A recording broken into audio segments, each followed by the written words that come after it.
Hello, HERstorians. I'm your host, Heather Ashley, and welcome to another episode of Women of HERstory, a podcast dedicated to celebrating women who have made or are making their mark on our society. Please give a warm welcome to my co-host, Victor Potatoes. Would you rather have a cronut or a brookie? Oh, man. I'd say a brookie. For those of you who don't know what a brookie is, it's a brownie cookie hybrid. Sometimes with M&Ms or caramel. I haven't had either in a while, but that's just a lot of chocolate, I think. I think I'd go cronut. Okay. Yeah, with like spicy syrup or something. That's a good life choice. Yeah. I like both. Both are good. Yeah. Thank you for that question. Yeah, no, you're welcome, Victor Potatoes. Tune in next week where we have... where we talk more about breakfast food. Today's HERstory lesson is about Nobel Prize-winning scientist Gertrude Belle Elion. STEM? STEM. Yes. I already said scientist. STEM. I've heard STEAM also.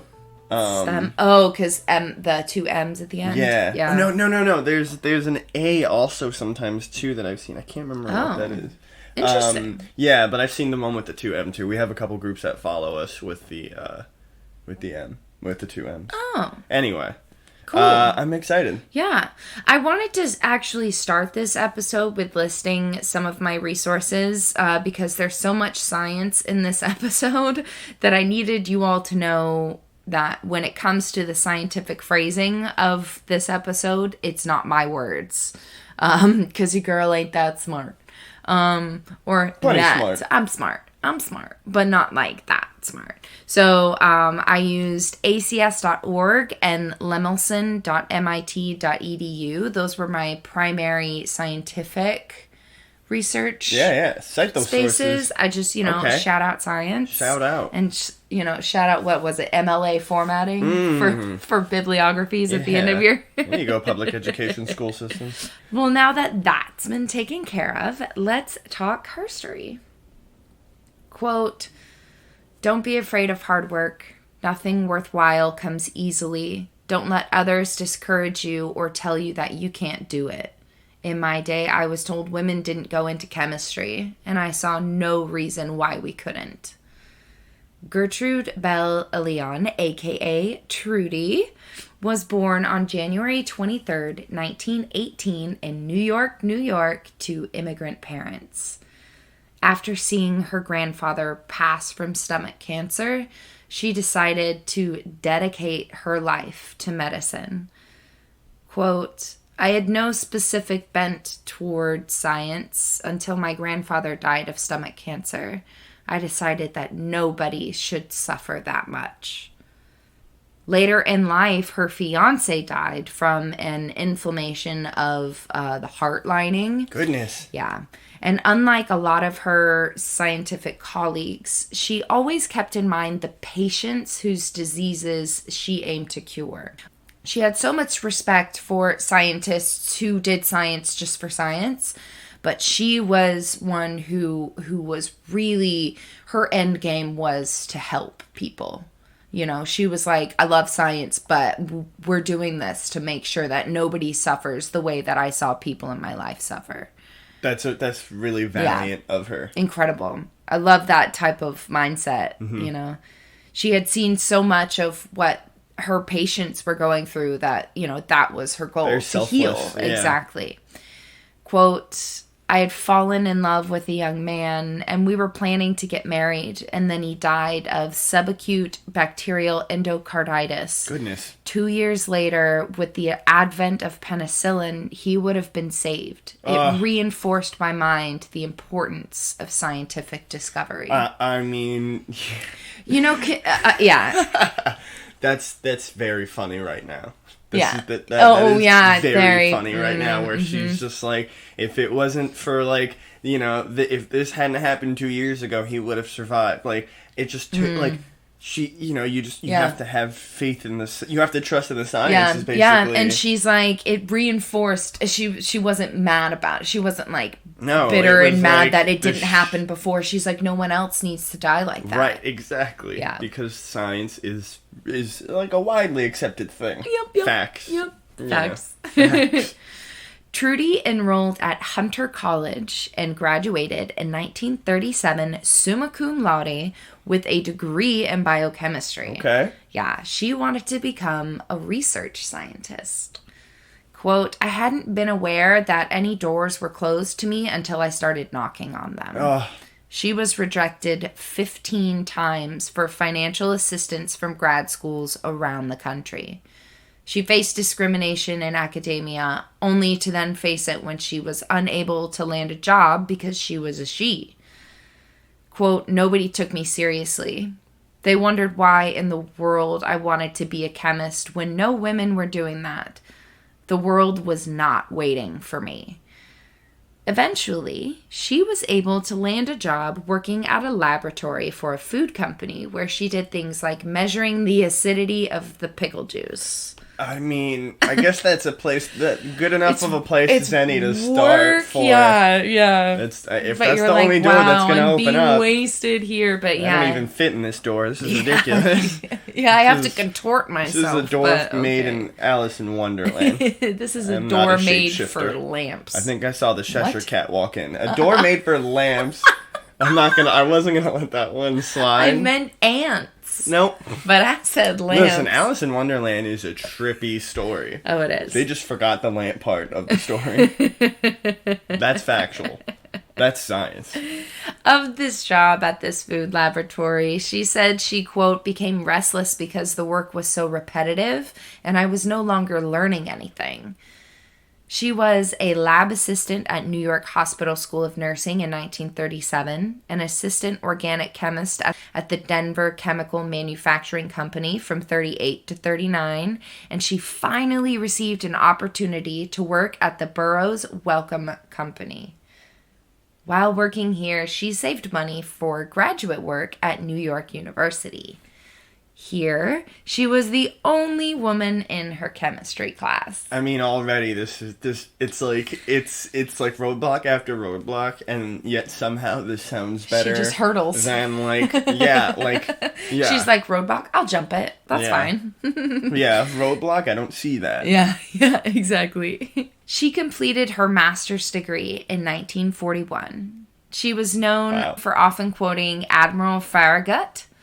And it was, quote, damn the torpedoes, full speed ahead. So it's so funny that you just said that because that's how she approached life. She's like, torpedoes, that's okay. Nope. We're just going to keep going. Wow. That's a great mentality. Though. I know. Especially when you're like just surrounded by all these institutions that would not want to give you a leg up. Well, not only how to turn. Not only was she a woman, but she was she's Jewish.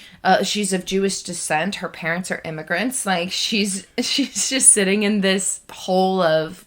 I'd probably if I woke up every day like if I were her every day I'd wake up feeling remotely slighted, being like no one wants to see me win today. Like I'm going to win twice as hard though. Yeah, exactly. That's so annoying. Everyone is not giving me a chance. And I'm going to win so hard. And the way she did it was in a way that was like she's like, you know what? I'm gonna help all the people even if you don't want me to help them. Every single one. I'm gonna get all your degrees. I'm going to get every one of your jobs. Good. When World War II broke out, there was suddenly an urgent need for women in scientific labs. Funny that they spent so much of their time discouraging women from getting into scientific fields, and then, guess we need them now.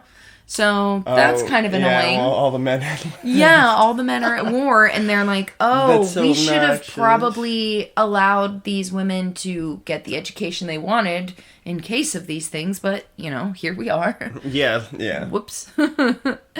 In 1944, Gertrude was hired as a research chemist by Johnson & Johnson. Oh. Yeah, that same year, she was offered a position working with nucleic acids with George Hitchings back at the Burroughs Wellcome Company. Whoa.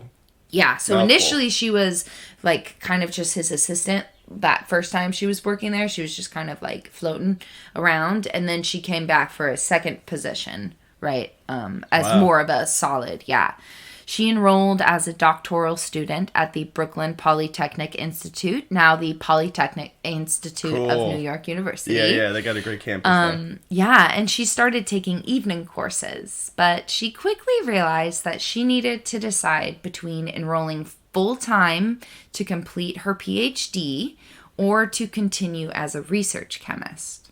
She opted to continue her research at Wellcome with Hitchings. So she said, you know what, I'm getting more experience in the field right now. I think for her it was where am I most useful? Yeah. And I think in the way that she had analyzed her options, she was like, the doctorate's going to be great, but I can continue doing this work without it. Yeah. So I don't need it. Yeah. She was like, it'll be there. Smart. But I don't need it. Yeah. Hitchings was looking for a, quote, rational method of research in a time where trial and error was the go-to for researching. So in medicine during that time, it was a lot of, we'll see if this works. Not a whole lot of, now I'm not saying thought didn't go into their research during that time, but it was more of a maybe this and this, and less study of the properties before they tried to have it help something, if that makes sense. That's how we ended up with cocaine and cough syrup at one point. You know, they were like, this makes people feel something. Just throw everything into a pot and then grab that stir. Yeah. So the introduction of sulfa drugs inspired the consideration that other substances that interfere with metabolism of microbes could be developed as drugs. Okay? I'm with you. So the approach helped to observe differences in nucleic acid, which is DNA and RNA, in their metabolism protozoa, normal human cells, and abnormal cells, which are the cancer cells, bacteria, and viruses. Right. He wanted to develop drugs that block the growth of cancer cells and poisonous organisms. Oh, that's excellent. Right. And I love that he's like bringing Trudy in. Yeah. He's like, all hands you're on perfect deck. for She's this. Smart, please. Yeah. And Hitchings assigns Elion to investigating organic compounds called purines. Now, specifically, she was looking at the purine bases adenine, I'm going to go adenine, and guanine, the building blocks of DNA. Okay. She discovered that bacteria cells require certain purines to make DNA. And by preventing those purines from entering metabolic pathways that leads to DNA synthesis, they can stop the production of DNA and stop cell growth. Ooh, so that's how you stop the cancer cells. That's groundbreaking. Yes. That's like... Yes. Yeah, because you know, besides the like you said, the other harmful viruses, besides the cancer cells, just keep growing. That would be exactly. If they oh my god, yeah, because that's just great. Wow. In the 1950s, Hitchings and Elion synthesized two compounds, diaminopurine and thioguanine. These attract metabolic enzymes to latch onto them instead of the natural purines, therefore blocking DNA production. For the first time, a treatment that could interfere with the formation of leukemia cells was now available to put leukemia patients into remission. That's incredible. That's groundbreaking work. The new chemo drugs, while effective, were toxic, causing vomiting, hair loss, all these things. Yeah, damn. So Elion searched for a less poisonous compound. She tested over 100 purine compounds and discovered 6 mercaptopurine, or 6-MP. Okay. It was created by replacing one sulfur atom with an oxygen atom. And that idea blows my mind. Literally sitting under, like, I'm just picturing someone in a lab under, the microscope, separating atoms. Yeah, like at the molecular level, like someone's looking and underneath. Replacing it with and it's just like, nope, next one, 98. Yeah. Then they have to mark it down, and they're just like, okay, test subject 99, bring it in. Yeah. And then they do the whole thing, and it's like, eureka. Something like that. That's what the movies say. In tests, the compound stopped the growth of mouse tumors. Treated mice lived twice as long as those that were untreated. Children went into complete remission, though they were not cured, and Elion decided to focus on understanding the metabolism of the drug. She wanted to find an even better solution. She's like, we can get better. We can do more. We can do better. Yeah, that's incredible. And in doing so, she discovered a close relative of 6-MP called thioguanine. They found that if they combined 6-MP or thioguanine with other drugs, children with leukemia could be treated even more effectively. So this method was responsible for curing 80% of children with leukemia. Thioguanine is also used to treat acute myelocytic leukemia in adults. That's incredible work. I know. We just keep saying how incredible this is. That's really like monumental though in relation to just, I mean, now they're still kind of even trying to figure out what helps the slowdown of cancer cells. And, you know. Even more, yeah. It's like, that's great that she was. Her work, yeah, right. Elion discovered a series of drugs that attack the life cycle of nucleic acids, including allopurinol, which inhibits uric acid synthesis. And this is a viable treatment for gout.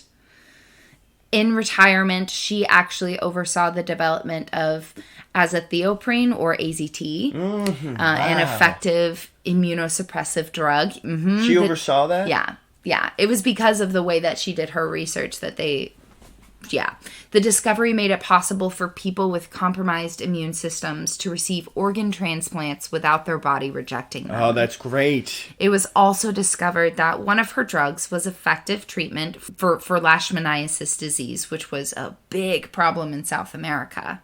Gertrude pushed Burroughs Wellcome to follow up on the matter, no matter the cost.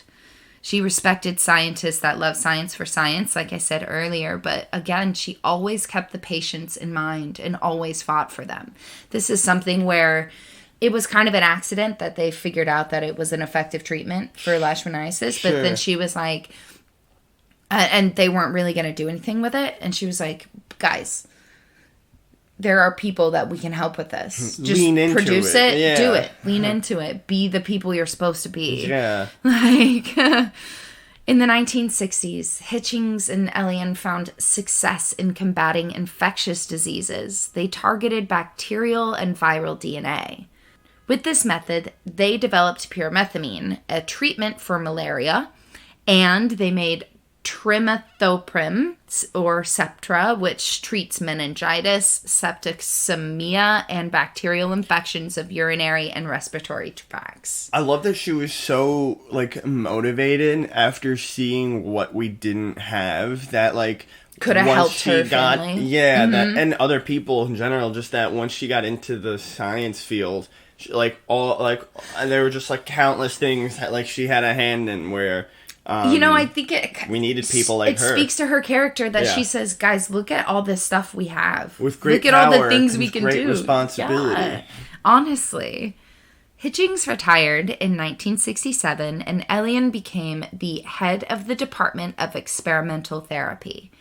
Makes sense. Yeah. That's only right. Yep. Gertrude focused on antiviral activities of purines. She tested a compound of arabinoyldiaminopurine. I think I got it right. I'm gonna get you a brookie after this for all the cronut rather. Sorry for doing such a good job today. Oh, I'm trying. She and her assistants altered side chains to produce an active compound to interfere with the replication of the herpes virus. This research proved that drugs could be selective. Her colleagues used this process in developing AZT later in her retirement. Yeah. In 1988, Elion, Hitchings, and James White Black received the Nobel Prize in Physiology or Medicine for discovering important principles of drug treatments. They examined the difference between biochemistry of normal human cells and cancer cells, bacteria, viruses, and other pathogens like we've been discussing. And then they use the information to formulate drugs to kill or inhibit the reproduction of specific pathogens. Like, there are definitely processes now that go on because of the work. Because of the work they did. She, absolutely, like, oversaw, like... Absolutely. That's and impressive. this method that they had developed left the human host's normal cells undamaged. So, yeah. They put an emphasis on basic biochemical and physiological process to eliminate the guesswork and wasted efforts, usually surrounding the trial and error process. She was the 5th female Nobel laureate in medicine and the 9th in science in general. All of this without her PhD. She and that just shows that when you go with your gut instinct, that's go with your first choice. Yeah. That's what she did. Absolutely. When she was asked about how it felt to receive the Nobel Prize, she had this to say, quote, "You can't beat the feeling that you get from those children. When the Nobel Prize came in, everybody said, 'How do you feel to get the Nobel Prize?' And I said, 'It's very nice.' But that's not what it's all about. I'm not belittling the prize. The prize has done a lot for me. But if it hadn't happened, it wouldn't have made that much of a difference. When you meet someone who has lived for 25 years with a kidney graft, there's your reward." Oh. That made me a little emotional. She said the Nobel Prize? What are you talking about? A 25-year-old has this There ailment. are people who have had, who have been able to hold a kidney graft for 25 years now. Talk to me, Talk to me about them. Yeah, oh that's my reward. Gosh, that goes so much further. Yeah. And I guess the measure of the reward, I guess, is so different because, if you're, and I guess maybe it's how you end up receiving, her career isn't measured by the prize. Right. Her career is measured by the amount of accomplishments. And not even more, I think for her, it's the amount of people that she's helped. Right. That's where she measures it. And some awards, they don't really, it's not for, not even remotely the help that she's done. They could just be, I also wonder for her if she's like, you guys didn't want me here for the first decades of my career, and now what's that acknowledgement going to do? It's kind of, the game was rigged from the start. You're gonna award someone when you didn't even want them playing on the court. I don't want this. Look at all the help. Look at all the work I've done. Yeah. That's great. Yeah. Nobel what? Yeah. Gertrude always encouraged others and shared all of her knowledge she had to offer. She helped young women succeed in a male-dominated field. She worked to convey the fun and excitement of science to girls and recognized that the Nobel Prize put her in a position to smooth out the way for other women.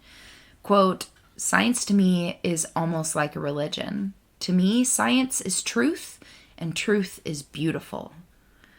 As the leader of the Burroughs Wellcome program that mentored and gave scholarships for women studying science, the company gave her $250,000 to contribute to the charity of her choice.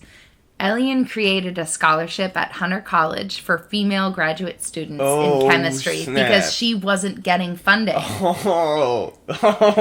She said they said any foundation. She said, "Cool, I'm starting my own foundation. I'm gonna give it to them." But that's so dope. It's so meta. I love that. Also, shouts out Hunter College. Yeah. She was described as warm, animated, and full of life. When she had time outside of the lab, she was an avid photographer, enthusiastic traveler, and a true opera enthusiast. A colleague once said, quote, "She has a real social conscience. In 50 years, Gertrude Elion will have done more cumulatively for the human condition than Mother Teresa." But no, I love that even her scientific colleagues were like, "Oh yeah, no, she's a philanthropist. Yeah, if a there Nobel ever Prize, was one. like a Nobel Prize could never. I wholeheartedly believe that if she hadn't gotten into medicine, she would have been some sort of social leader. She would have been some sort of philanthropist, some sort of humanitarian for sure. Yeah, we would have. She would have started like another like non for profit like World Health Organization. Yeah. Trudy encouraged her staff to explore their own ideas, and she made it a point to never take credit for her assistants' work. She never once put her name on papers simply because they had been done in her lab. She cared far more about the outcome of the lab's collective work than her own reputation. Quote, "It's amazing how much you can accomplish when you don't care who gets the credit." Oh my goodness. Oh my gosh. Can you imagine? He's just lighting up the world. Say that again. It's amazing how much you can accomplish when you don't care who gets the credit. Can you imagine all those, something about that quote reminds me of all the women who wrote as men. Yeah. And just kept putting out incredibly beautiful work. And they were like, I'm working. I'm putting out this work. Everyone's loving it. They think it's a man who wrote it, but this is buzzing. This book is buzzing in the village. Like all 20 people love this. Every goat has read it. This is amazing. No, but that's wild. Yeah. Like, wow. It's so true, though. What an incredible way to lead your life. Especially because they weren't really giving women a lot of awards and even recognizing them for half their work. So it's like, and it's interesting because even with the Nobel Prize, that's I think another reason why she's like, I don't care about this, and I like that she went specifically to say I'm not belittling this prize. It's an important thing that we have, but she's also like, I don't care about the credit. Yeah. She's like, you don't even need to list me. I don't care. Yeah. I just want to do the work. I don't care. Who cares? Yeah. After many decades in the field, Elion retired in 1983, 8 years after Hitchings. Wow. She didn't ever get to complete her PhD, but George Washington University and Brown University both offered her honorary doctorates. Good on them. Yeah. Even in retirement, she served as a scientist emeritus and consultant for Burroughs Wellcome. Oh, of course. Yeah. No, and she said, work's never done. Yeah, she said, quote, the work is never done. She said, work became both my vocation and my avocation. Yeah. No, I'm retiring when I'm retiring. I'm also not as helpful as her in life, but I am staying retired. Gertrude was one of few female recipients of the American Chemical Society's medal in 1968. She wrote over 200 papers on her findings throughout her career and holds 45 patents. Yeah, which 45. Is 45. I wonder how many drug patents she has. Her estate should be getting perpetual residuals money. On the whole world. Should never have from to everyone. I'll pay her estate. Yeah, I feel like J&J should be coughing that check up every year. $50,000 just because they can afford it. Yeah. In 1991, Gertrude was awarded the National Medal of Science and was the first woman inducted into the National Inventors Hall of Fame. Come on. And was then inducted into the National Women's Hall of Fame. First woman science to science is basically what you just said. Science, inventor science. First woman ever, that's crazy. First science to ever woman. This is absurd. She's done so much. I know. We need at least more statues, something. I know. Come on. I know. In 1997, she receives the Lemelson MIT Lifetime Achievement Award. Gertrude Belle died on February 21st, 1999 in Chapel Hill, North Carolina. She lived a long, long life. Yeah. Quote, "It's a wonderful life. I don't think I could have chosen anything that would have made me happier. I don't think people emphasize that enough. They think about the scientist as someone stuck away in the laboratory and oblivious to the rest of the world. That's the farthest thing from the truth. I feel as though I've made a contribution with my life." Yeah. Yeah. You made a contribution? with your life. To say the least. Oh my God. I mean, also, because thankfully now we have jobs where you can be like, an oceanographer, where you're just like, I'm going to. I see what you're saying. I'm going to like chill on the ocean, like field studies and stuff. learn about like. Or botanist, just any, like, there's so many great things now or opportunities and environments for women to work in besides, like, she said it, they're not always. I think people have this idea, like she said, of scientists just being stuck in a lab,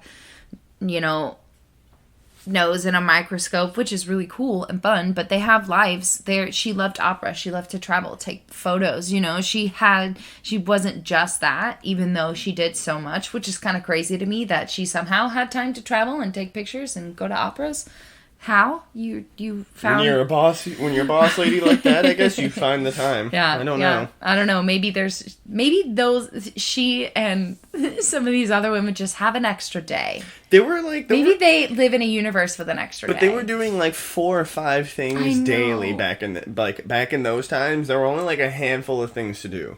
Like there wasn't back in those times. It's the 60s. When do you think this is? Back in those days, like 60 years ago, they only had like 3 things to do every single day. What? This is she won the Nobel in 88. What is? Yeah, that was like one thing she did that day, and then she did 2 more things that day, and then that was it. Like, that was it. You weren't really doing so much before the year 1980.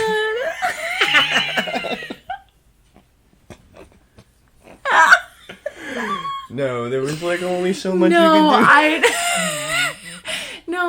I think it's that she just has a very specific. She probably had a very good work ethic. She's a very smart woman. No, I'm sure she just planned her time out wisely. Yeah. No, it's any number of things. No, it wasn't that they weren't doing 3 things a day. Yeah, she just was a smart human being about the way she lived her life, which is the opposite of what I'm doing. That's not true. No. Well, it's the opposite of how I'm thinking. Oh my goodness. Well, any more closing thoughts on the incredible Gertrude Belle Elion? She probably would have liked the Brookie. I'm not gonna lie. You think she would have gone Brookie, not Cronut? Well, she's a smart woman, so, she would have gone Brookie. I don't know. I feel like she might like a flaky pastry. Are you saying she would like flaky pastries? Like, a cronut is a flaky pastry. I feel like you just... I'm putting words in her mouth. You said you narrated this episode, and you think that she would like a cronut? I think so. I don't know. I don't know. I don't know who you are anymore. I don't know who this co-host is. I know that you are Victor Potatoes. Yes. And you guys are Herstorians. And thank you, Herstorians, for tuning in once again. Subscribe, follow, shout it out from the rooftops at 2 a.m. Wake the neighbors, okay? Scare all the cats and dogs that live in your neighborhood, like we have. Come back this Friday for an interview with New York Times bestselling author and cartoonist for The New Yorker, Marisa Acocella. In this interview, she shares with us the inspiration behind her recent graphic novel called The Big Shebang, the HERstory of the universe according to God the Mother, surviving cancer, and some of her favorite unsung women in HERstory, and also so much more. Yeah, we saw that cool, she gave us that cool graphic novel. The Big Shebang. It's gorgeous, you guys. Very cool. I can't wait for you guys to hear from her and then hopefully go order it because it's amazing. It's a fun book with just the stories and the cartoons and the colors. And beautiful. Yeah, she did a great job. It's so good. Yeah. Follow us on the social medias. TikTok. At HERstory Podcast. Instagram. At Women of HERstory Podcast. Twitter. The HERstory Pod. Facebook. Women of HERstory. I hope you all know I'm saying Facebook. They know, right? And visit our website at ofherstory.com. Until Friday, be safe, stay healthy, and show the world what you're made of. Wear a mask. Avoid pollen. Bye.